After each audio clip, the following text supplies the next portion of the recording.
بسم اللہ الرحمن الرحیم۔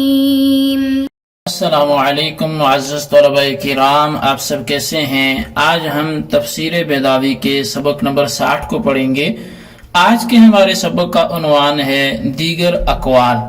آج کے ہمارے سبق کی جو عبارت ہے وہ والانعام ایصال نعمت سے شروع ہوتی ہے۔ تو آئیے سب سے پہلے ہم آج کے سبق کی عبارت پڑھ کے اس کا ترجمہ کرتے ہیں، اس کے بعد اس کی وضاحت کی طرف بڑھتے ہیں۔ مصنف علیہ رحمہ لکھتے ہیں والانعام ایصال النعمت وہی فی الاصل الحالۃ التي یستلذها الانسان، اور انعام نعمت پہنچانے کا نام ہے، اور نعمت دراصل وہ کیفیت ہے جسے انسان لذیذ پاتا ہے۔ اور پھر فرمایا کہ فَأُطْلِقَتْ لِمَا يَسْتَلِذُّهُ مِنَ النَّعْمَةِ وَهِيَ اللِّينُ، پھر ان چیزوں میں اس کا اطلاق ہونے لگا جو اس کیفیت کا سبب بنتی ہیں، اور یہ نعمت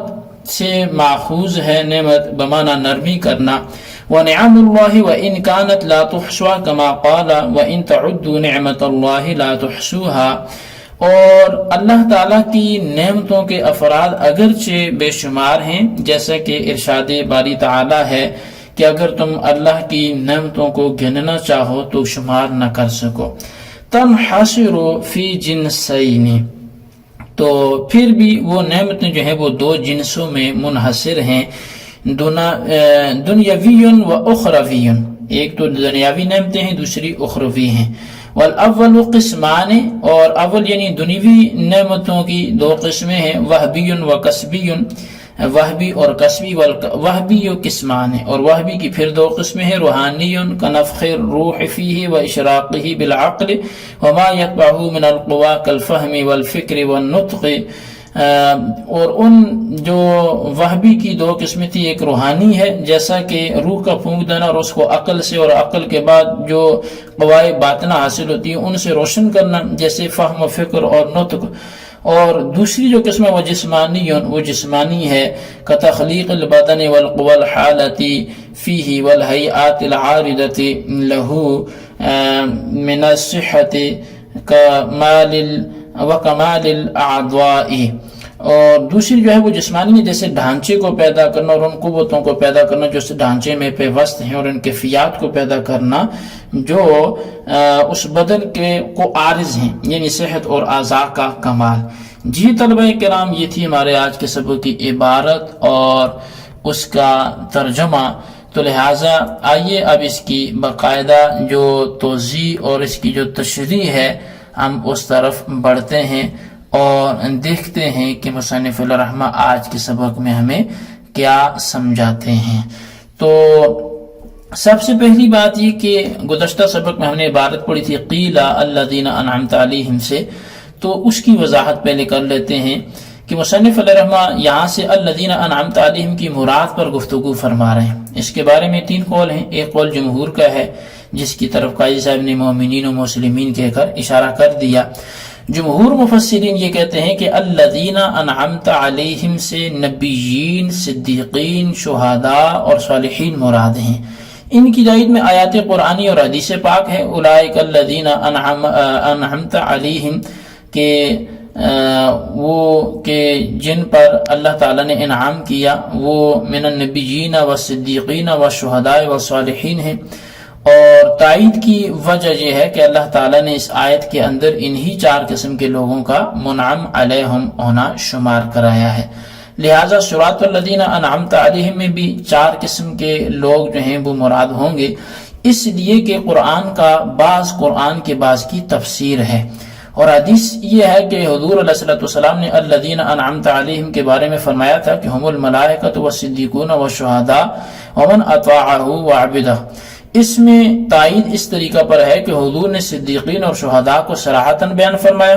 اور من اطاعہ سے صالحین کی طرف بھی اشارہ کر دیا، اور جب ان تین قسم کے لوگوں کو صراحتاً بیان فرمایا تو نبیین بدرجہ اولا اس میں داخل ہو جائیں گے۔ باہر نوع حدیث سے بھی یہ چاروں قسم کے لوگ مستفاد ہوتے ہیں،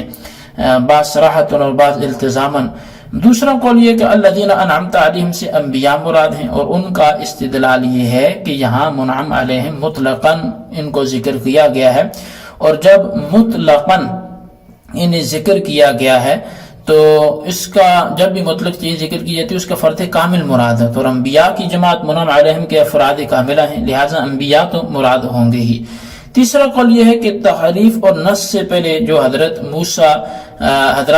اور حضرات عیسیٰ علیہ السلام کے ماننے والے تھے وہ مراد ہیں،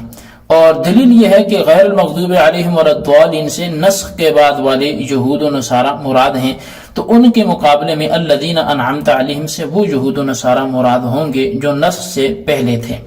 قاضی صاحب نے تیسرے قول کو نقل کرنے میں قبل تحریف و نسخ کا لفظ استعمال کیا ہے، تو بعض لوگوں نے یہ کہا کہ تحریف کا لفظ راجع ہے اصحاب موسیٰ کی طرف،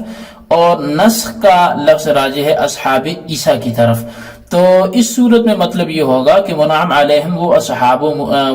موسیٰ ہیں جو تورات کے محرف ہونے سے پہلے جو ہے وہ تھے، اور وہ اصحاب عیسیٰ ہیں جو دین عیسوی کے منسوخ ہونے سے پہلے تھے۔ تو دیکھو نسخ کا لفظ خاص طور سے اصحاب عیسیٰ کی طرف لوٹایا گیا، اس لیے کہ نسخ سے مراد وہ نسخ ہے جو شریعت محمدی کے آنے کے بعد ہوا، اور حضور کی شریعت کے آنے کے بعد حضرت عیسیٰ علیہ السلام کی شریعت منسوخ ہوئی ہے، کیونکہ حضرت موسیٰ علیہ السلام کی شریعت و حضرت عیسیٰ علیہ السلام کی شریعت سے منسوخ ہو چکی تھی، لہٰذا نسخ کا لفظ جو ہے وہ خاص طور سے اصحاب عیسیٰ ہی کی طرف لوٹے گا۔ اور بعض لوگوں نے کہا ہے کہ نسخ کے معنی ہے عموم کردہ، خواہ وہ ہماری شریعت میں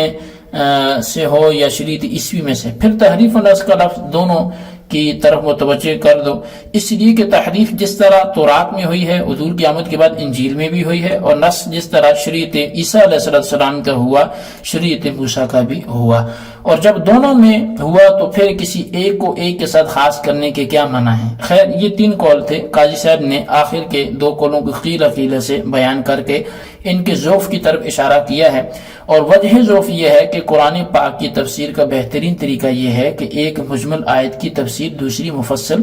آیت میں دیکھنا چاہیے، اور اللہ تعالیٰ نے الذین انعمت علیہم کو یہاں مجمل بیان فرما کر دوسری آیت اولئک الذین انعمت علیہم میں مفصل بیان کر دیا، اور تفسیر میں چار قسم کے لوگوں کو ذکر فرمایا، اور ان چاروں کا خلاصہ لفظ مومنین ہے، اور جب قرآن عموم رکھتا ہے تو پھر کسی خاص فرقے کے ساتھ آیت کو مخصوص کرنا نص قرآنی کے خلاف ہے۔ اس کے بعد قاضی صاحب ایک قرات ذکر کرتے ہیں اور فرماتے ہیں کہ بجائے الذین کے صراط من انعمت علیہم یہ بھی پڑھا گیا ہے۔ تو یہاں تک تو ہماری جو بات تھی وہ قیل سے جو اقوال بیان کیے گئے تھے ان کے متعلق تھی۔ اب آگے جو ہم نے عبارت تو پڑھی الانعام و ایصال النعمت سے، کہ انعام کسے بولتے ہیں، نعمت کے پہنچانے کو بولتے ہیں، اس کا اصل معنی کیا ہے، یہ کس سے مشتق ہے، اور اللہ تعالیٰ کے فرمان کو بھی پڑھا وَإِن تَعُدُّوا نِعْمَتَ اللَّهِ لَا تُحْصُوهَا کی صورت میں، اور پھر ہم نے اس کی دنیوی اور اخروی قسموں کی عبارت بھی پڑھی، موہبی کسبی، پھر موہبی کے دو قسمیں روحانی جسمانی۔ لیکن چونکہ یہ آگے ایک طویل بحث ہے جو شروع ہو رہی ہے تو اس کو ہم آئندہ سبق میں ہی مکمل کریں گے۔ عبارت اس کی آدھی ہو چکی، آدھی مزید کر لیں گے، یعنی جو وہبی قسم ہے موہبی اس کی تو عبارت مکمل ہوگی، کسبی کی عبارت رہتی ہے، اس کی عبارت کر کے ہم آئندہ اس سبق کو مکمل کریں گے۔ اور آج جتنا ہو گیا ہے اس کو یہیں تک موقوف کرتے ہیں۔ اور آج چونکہ صراط الذین انعمت علیہم، منعم علیہم کون ہیں، کچھ گزشتہ سبق میں بیان ہوا، اور کچھ اقوال جو امام بیضاوی قاضی صاحب کے نزدیک ضعیف تھے، کمزور تھے، وہ آج کے سبق میں بھی بیان ہوئے ہیں، تو لہٰذا ان کو بھی یاد رکھا جائے، اور ہر قیلہ سے مراد جو ہے وہ کن کے بارے میں کہا گیا ہے وہ ہمارے ذہن میں ہونا ضروری ہے۔ تو آج کے سبق کو اچھی طرح یاد کریں، اس کے خلاصے کو رجسٹرز پر ضرور لکھیں، اور بالخصوص ان سوالات کے جوابات بھی دیں۔ سوال نمبر 1 یہ ہے کہ قاضی صاحب نے مومنین اور مسلمین کہہ کر کن لوگوں کی طرف اشارہ کیا ہے، اور یہ اشارہ آپ کو کیسے پتہ چلا، اس کی ضرور وضاحت فرمائیں۔ اور سوال نمبر 2 یہ ہے کہ ایسی کون سی آیت ہے کہ جس میں اللہ تبارک و تعالی نے اشارہ فرمایا ہے، جس سے تائید ملتی ہے 4 قسم کے منعم علیہم لوگوں کے بارے میں، وہ آیت تحریر کریں۔ اللہ تبارک و تعالیٰ سے دعا ہے جو کچھ ہم نے پڑھا سنوں سے یاد رکھنے کی توفیق نصیب فرمائے، آمین بجاہ النبی الامین صلی اللہ علیہ وسلم۔